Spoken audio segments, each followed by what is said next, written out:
Era el 5 de julio de 2021 y el reloj marcaba menos de 24 horas desde que la madre de una joven de 21 años, en medio de una angustia inexplicable, denunciaba la desaparición de su hija. Había partido para asistir al cumpleaños de una amiga, pero el día transcurrió sin rastro alguno de ella. Mientras la familia recorría cada rincón de Zacapa, Guatemala, buscando señales que los guiaran hacia su hija, un grupo de recolectores de leña en una zona boscosa de Río Hondo hizo un descubrimiento que dejó helados a todos. El cuerpo de una mujer joven tendida en el pasto, con señales evidentes de violencia. Su rostro casi irreconocible, pero una mirada al vestido y los zapatos bastaron para saber quién era. La misma chica que se buscaba con desesperación.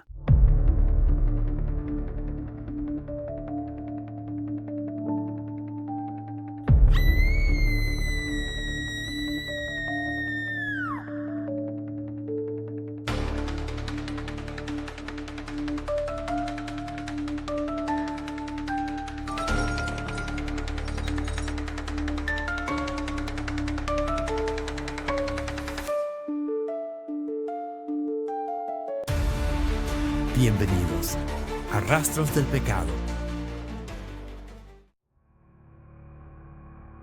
Este hallazgo no era solo el desenlace de una madre esperando respuestas, sino el inicio de uno de los casos más impactantes y mediáticos de Guatemala. Un caso que desvelaría fallos judiciales, corrupciones y un sistema incapaz de ofrecer la tan anhelada justicia.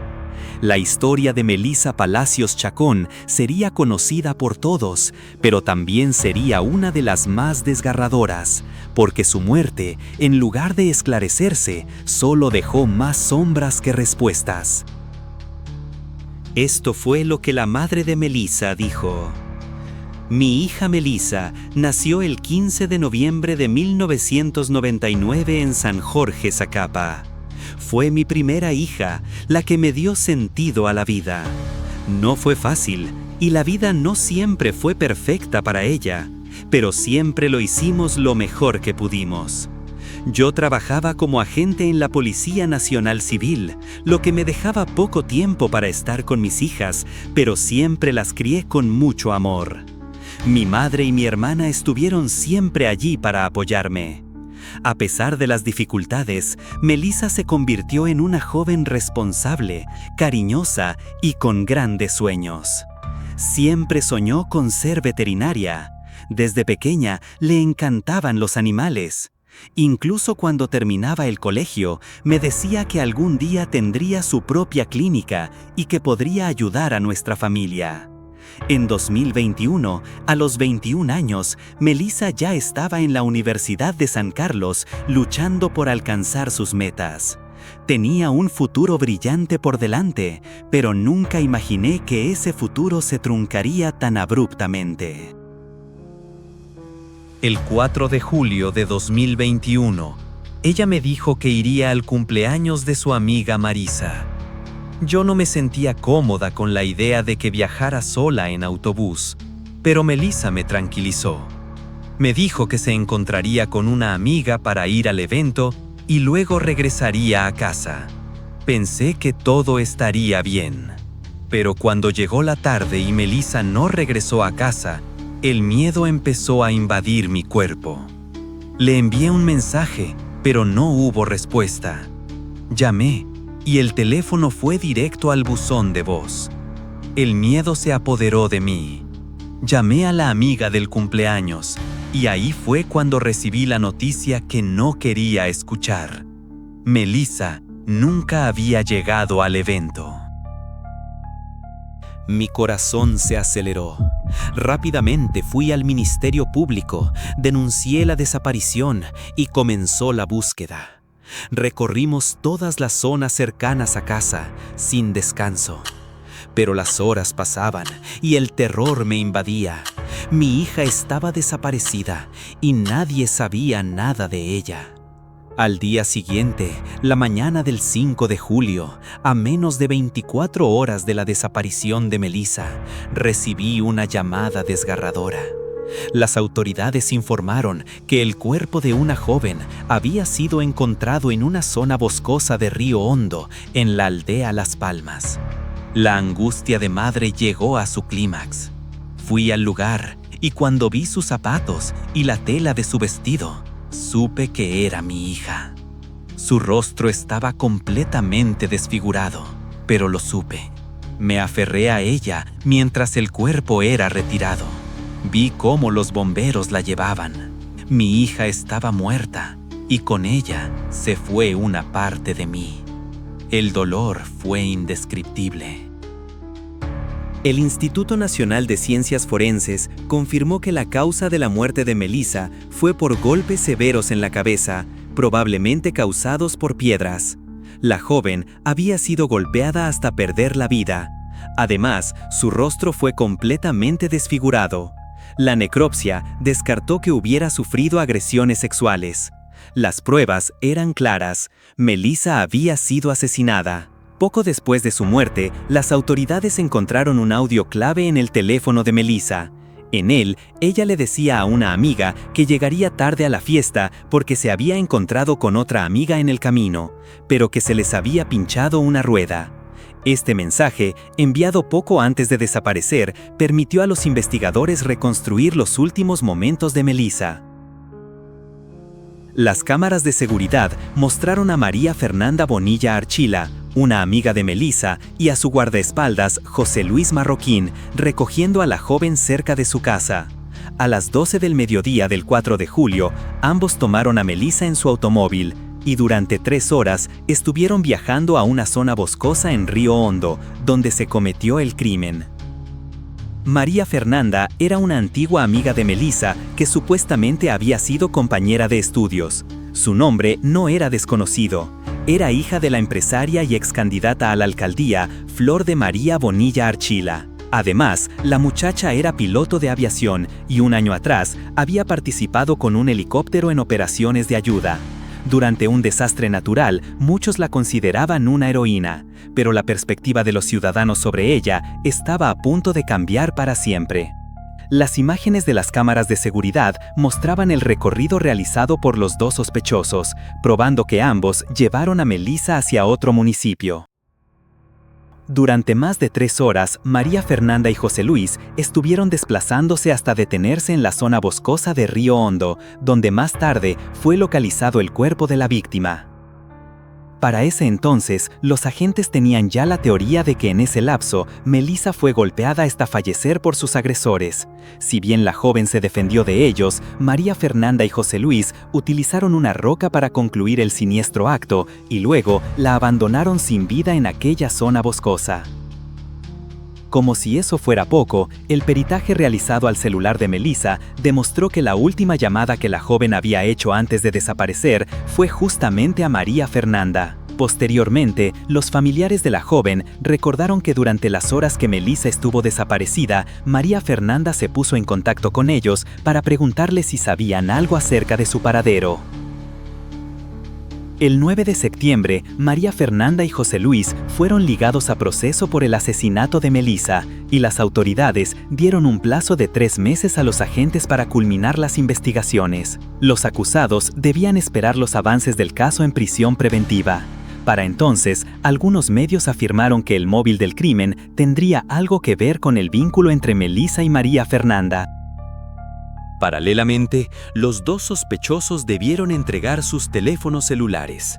Sin embargo, el análisis forense de los dispositivos reveló que habían eliminado la mayor parte de la información de la tarjeta de memoria.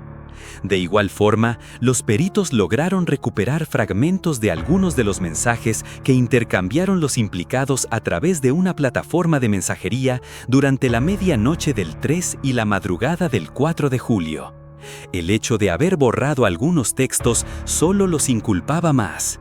Si bien el contenido de la conversación no ha sido revelado, los medios indican que en aquellos chats, María Fernanda y sus guardaespaldas se ponían de acuerdo para llevarse a Melissa a un lugar remoto y acabar con su vida a golpes. Incluso se rumoreaba para ese entonces que los peritos habían hallado un audio donde se escuchaba a María Fernanda exigiéndole a Melissa la clave de su celular. A pesar de las pruebas contundentes, el sistema judicial fue lento y estuvo marcado por irregularidades.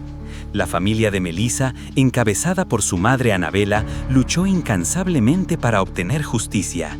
Se organizaron marchas, se creó la página Justicia por Melissa y se movilizaron miles de personas para exigir que se castigara a los responsables. La indignación aumentó cuando el juez José Maximino Morales González cambió la acusación de asesinato a homicidio en estado de emoción violenta, lo que reducía significativamente la posible pena para los acusados. Aquella condena sería considerablemente más leve de la solicitada por la Fiscalía y escandalizaba a la familia de la víctima. Y la reacción fue inmediata. Los allegados y amigos de Melissa, que esperaban a las afueras del tribunal, comenzaron a protestar y eventualmente decidieron encadenarse para expresar su rechazo a la decisión del juez Morales. La policía intervino de manera violenta, acorralando a los manifestantes con una radiopatrulla. La decisión del juez Morales causó un gran escándalo. Se acusó al juez de estar influenciado por la madre de María Fernanda, quien tenía vínculos en el Poder Judicial. Las protestas de la familia de Melissa continuaron, exigiendo que el caso fuera llevado a un tribunal imparcial. Mientras tanto, el caso de Melissa continuaba siendo afectado por los amparos solicitados por la defensa de los acusados. El 13 de enero de 2022, el juez Morales renunció y la jueza Sandra Patricia Mejía Esquivel asumió el caso. Pero los retrasos judiciales no terminaron. La lucha por justicia de la familia de Melissa continuaba.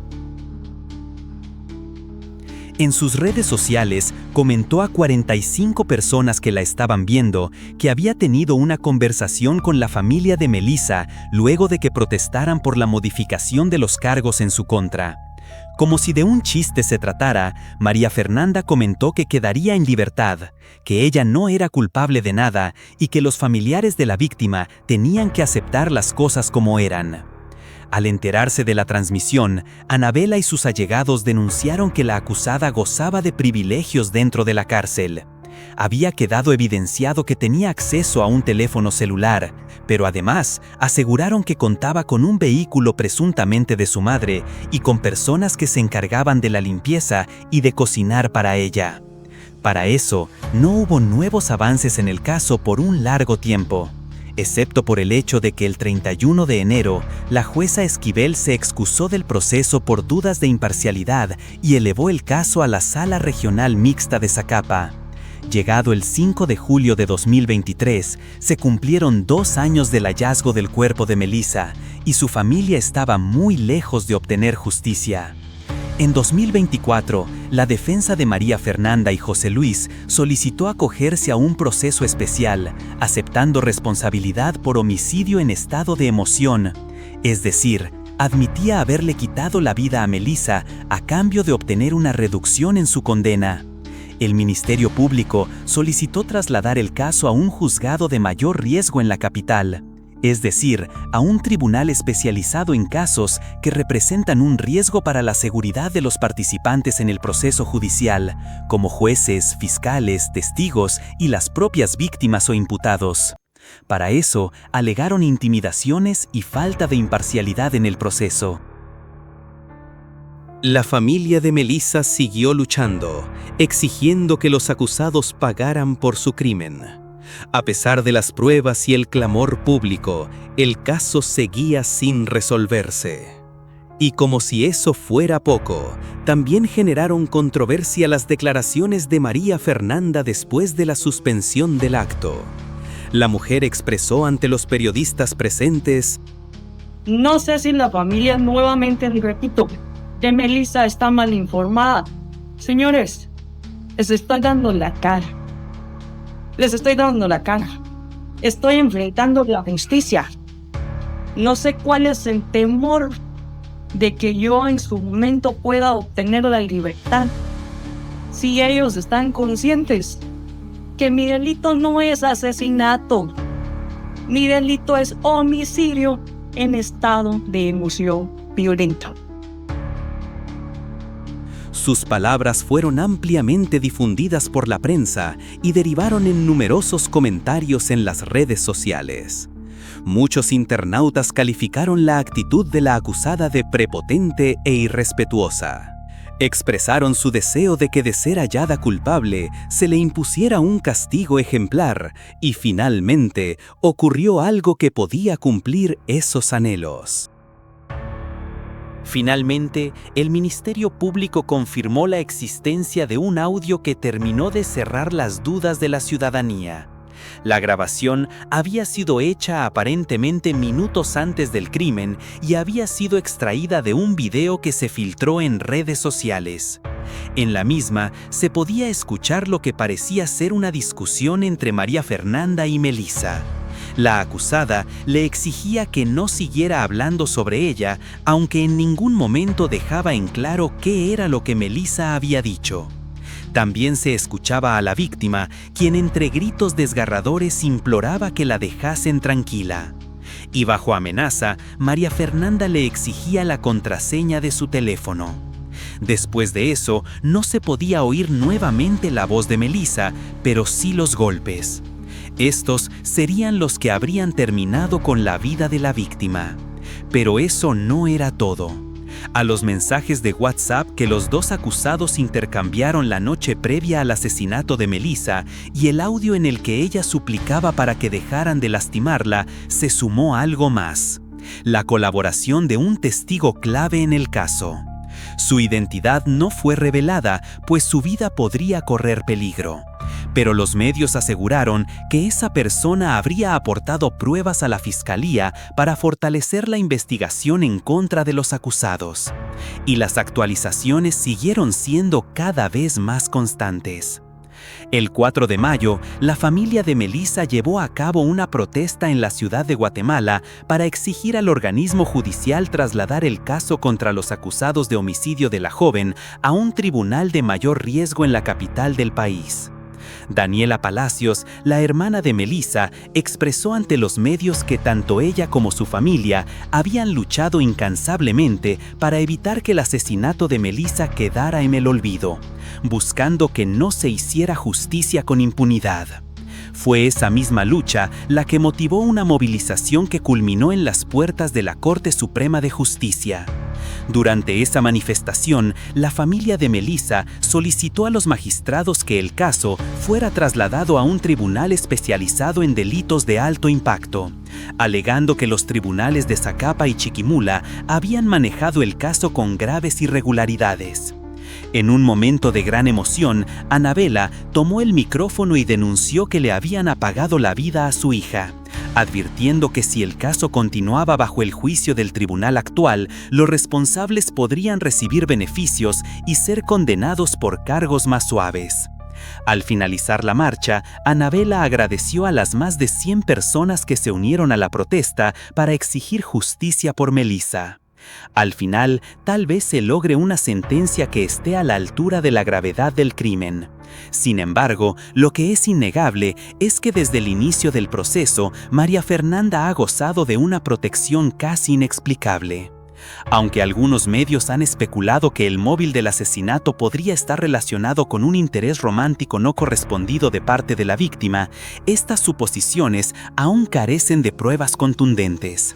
La verdad sigue siendo elusiva y el caso sigue lleno de dudas, con más preguntas que respuestas a medida que el tiempo avanza sin claridad. El caso de Melissa Palacios es un claro ejemplo de cómo el sistema judicial guatemalteco puede fallar a las víctimas, protegiendo a los poderosos y obstruyendo el acceso a la justicia.